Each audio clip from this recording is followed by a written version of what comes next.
Welcome back to the channel, guys. It's been a little bit because I've been moving into this new apartment with my family, which has been a chore to say the least. But we do have a new setup. I've tried to makeshift something just to get us by for a little bit. We're in the process of building a home. We purchased a piece of land, and so we're very, very grateful for this opportunity to come from, the starter home that we had 4 kids in, and now we're going to be building custom exactly what we want on the piece of property we want. So this is temporary. I literally just threw this together. This is kind of the game room, the playroom. What you don't see is toys around the room. The perimeter of the room is covered in boys, girls, toys everywhere. So this looks a little clean, but it's really not if you look the other direction. But that's not what this video is about. I just got back from work, walked in the door, set the tripod up, and wanted to bring out a video to you guys because we are at 8 months now. So like I said, I'm straight from work. My face is probably oily. I am wearing a hat, so I have hat hair, but this is what real life is with long hair. And so this is sort of a really awkward stage right now. You can see we're starting to come over the ears. It's starting to bunch up in the back. It's starting to get curly. And the last time around that I did this is the stage where it starts to look like things have frozen. So 8 months to a year, honestly, it's probably the hardest part. And the fact that we're coming into summertime is the worst time to be in this phase. I think I timed it about this way last time. You gotta be kidding me. Pretty close. And it's not gonna be easy, but I've done it before. I know I can do it. I feel a lot better this time around about doing it.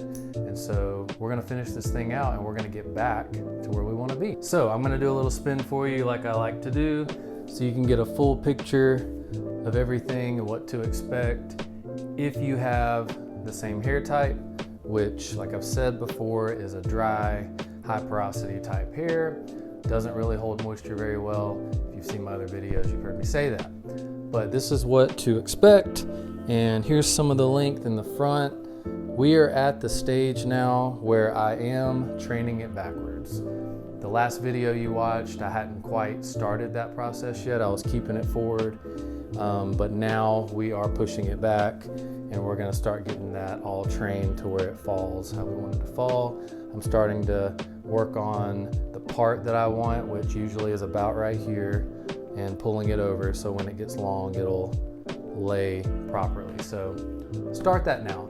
What I do want to jump into here is I'm gonna go rinse my hair off real quick, do a little bit of a show of how I do my hair on the regular, and then I want to jump into a couple things, a couple questions I seem to get a lot regarding haircuts, trims, and stylists, and where to go, things like that. So with the power of camera magic, I'm going to change right now. So we're back. I got my hair rinsed off, just stuck it under the faucet in the shower and got it wet, and then I used a soft fiber, microfiber type towel to just kind of squeeze and get it a little bit dry. I like to leave it still a little bit damp. And anytime you add water to your hair, you're gonna add some weight, so it does start to look like it lays down a little bit better.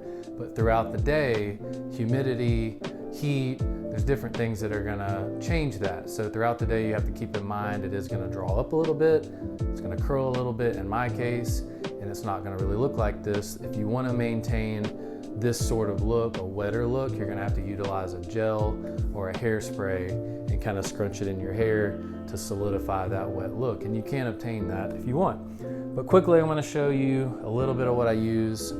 I show a lot of the same things because I've found some things that work and I wanna stick with them because they work for me. But I would advise you to experiment with different things, different products, because different products are gonna affect your hair differently than they might affect mine. So keep that in mind, experiment, try some different things and see what works. But since I've done this before, I know what works for me, and this time around, it's a little bit easier. So right off the bat, my favorite thing to use, not only for what it does to my hair, but for the smell, is the African Shea leave-in conditioner. And it's anti-breakage, moisturizing leave-in conditioner. This just works for me. It just works for me. I'm not mad at the ingredients. I always try to stay as natural as possible, not chemicals and a lot of fragrances and things like that. So steer away from those things that can ultimately harm your hair. They definitely don't help your hair. Fully review the reading thing. But this for me works, smells great. So it's a staple for me. I gotta have it. I will buy some more because I'm almost out. So that, I have started utilizing a hair oil, which is getting all over me right now. And this is just honestly something my wife has, and I don't even know if she knows I'm using it, but I've got away with it so far, and it's a lavender type smell, and it works good. So I've been using that at night before I go to bed for different reasons, for hydration, and it's good for your hair to have some natural type oils to add to it. Unless your hair is a greasy type hair, you might want to stay a little bit away from the oils. But this for me, mainly at night, is for friction, because when I'm sleeping at night, I want to avoid friction on my hair, especially because it's going to be even more damaging to me due to my hair type. So the silk pillowcase, satin pillowcase, and a little bit of oil and stuff is going to really help reduce frizziness when I wake up the next day and make it easier to style my hair. This is something that my wife also likes to keep that I will use sometimes. It's and I'm not sponsored by any of these people. I wish I was. Hey, if you want me to promote your products, let me know. But it's Biotin Pure Zero Strengthening Conditioner. Ingredients are really good, has good things in it for your hair, good proteins, things like that. Look for those type of ingredients, small ingredient labels when you're looking for products. This is a good conditioner to use. As you know, if you've watched my videos, I don't shampoo my hair, use apple cider vinegar, so my hair is clean, but I don't use anything in the shower. I just use water. I clean my body, obviously, but when I get out of the shower, that's when I do my hair treatment. But this is a solid. We've used this for a long time. So but I'm gonna show you real quick what I would do after I rinse my hair off. Okay, so what I would do is I would get out of the shower, scrunch, dry it a little bit, leave it a little bit damp. And then for my hair length right now, I'm starting to get a little more liberal with it. And I'm gonna go about that much. So we're talking probably 2/4 worth, if that's even a legit measurement. And then I'm going to get it all in my hair. I'm not gonna be overly rough with it. I just wanna work it in from all angles to make sure it gets all over. And for me, I am going all the way pretty much to the root with it. For some people, you might just wanna stay on the ends. And I'm gonna start now, once I get it all worked in, to get it in the position I want. I'm working on that part, and I can't see what I'm doing right now, but it feels pretty close. Also, in the middle of that, I'm gonna take some of this hair oil because I'm pretending I'm getting ready for bed. And if I can do this without spilling oil everywhere, I'm gonna do a line across my palm to my finger. Palm to that finger, that's all I really want. And then this is for friction, so I don't have to go to the root with it. I don't want to oil up my scalp. And I'm gonna work it, especially on the ends, because this is all what's gonna be touching the pillow while I'm sleeping. And then usually I have mouthwash in my mouth or something. You can kind of double task if you wanna save on time. You don't want your routine to just be outrageously long. There's a lot of people out there who have these long routines. No, I don't want to do that. And to be honest with you, a lot of those routines are for show. They're for short videos, they're for reels, they're for clicks and likes. And there are cases where people need more added to their routine for different reasons, but it doesn't have to be complicated or complex. It can be simple. Find a couple things that work. If you can do a couple things consistently, it goes a long way. If you do lots of things, it's not realistic, it's not budget friendly, and you're not gonna do it because who wants to spend that much time? So I'm using mouthwash, doing my hair, I'm gonna brush my teeth, and that's usually it. Now when my hair gets a little longer, the routine is not much more complex than that. There might be a few things we tweak, but if you keep watching my videos, you'll see how we progress through this thing. So I've got my hair where I want it now. I'm gonna do my thing. Now let's discuss trims. I've had a lot of questions on, did you trim your hair? How often did you trim your hair? How short did you do it?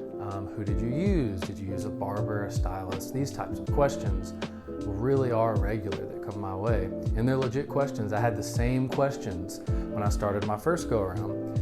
And I'm really happy I did, or my mic cords all around my feet. I'm really happy I did it the way I did it because I had some foresight in that, and I wanted to be able to make videos of my experimentation with it.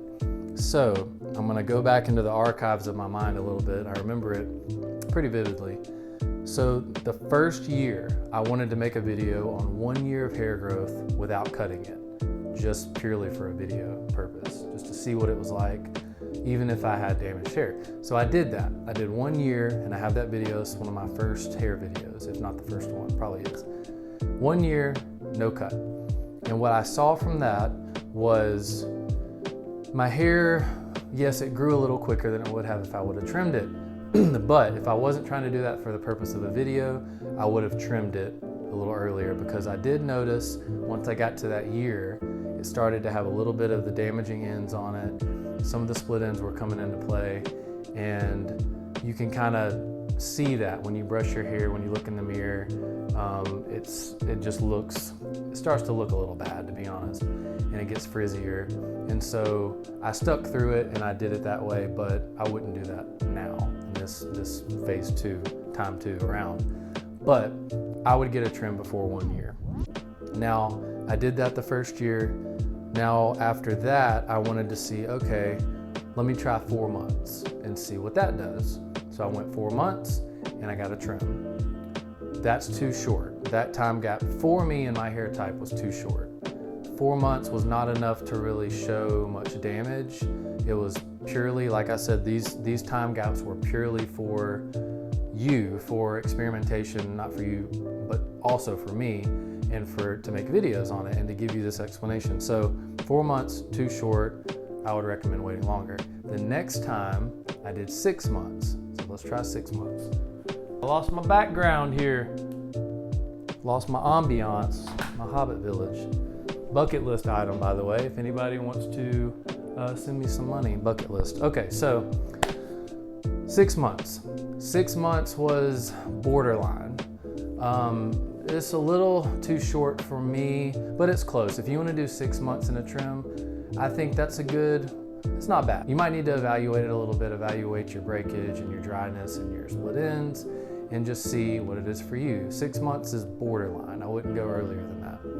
The next one I did was 8 months, and that was my sweet spot. 8 months, in my opinion, is when you need to really start looking at getting a trim. Now, let's talk about who do you go to? Well, if you think about it, who has the most experience with long hair? Women do.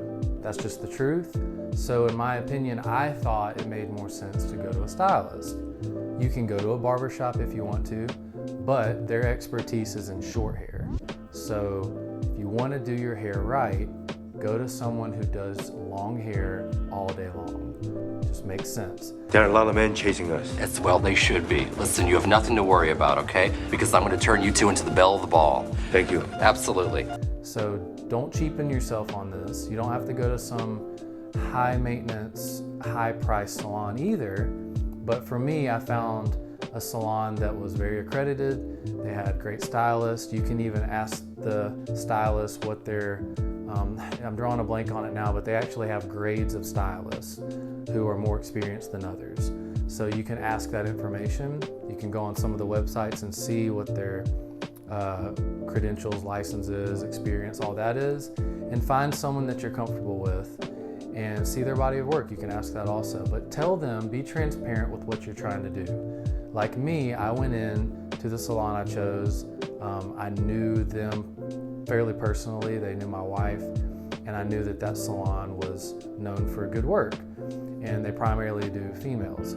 So I went in, I explained to them what I wanted to do. I was growing my hair out for this long. I just needed simple trims. I didn't need anything complex, and I wanted them to help me maintain that. And so that's exactly what I did. And they were very particular and very careful with how I wanted to do it, and I wanted them to be that way. I didn't want them to go too short, and I wanted to make sure I was also getting my money's worth and getting the damaged ends. So I went in and I said, I just want the ends trimmed. I don't want anything else cut. I don't want layers. I just need the damaged ends trimmed. And they understood that, and typically my cost for a cut was about $40. And you kind of have to account for tips in that. There were times where I was only charged like $35 and I tipped them a good bit, and there were times where I was charged $40 or $45, but that's about the range that you're going to be looking at, I feel like, for a male, for something very simple like that. And they'll throw in a wash and some things. You can get different treatments if you want. You can get highlights. The door is open for you at that point. It's not a knock on barbers at all. I'm sure there are plenty of barbers out there who can do this type of work, but I don't think that they can argue the fact that they full-time usually do short hair, salons do long hair, so it just makes sense. Guys, that wraps up this video for today. Now that I'm settled into my place here, I'm gonna start working on the other content that I wanna release, and we'll see you around in the next video.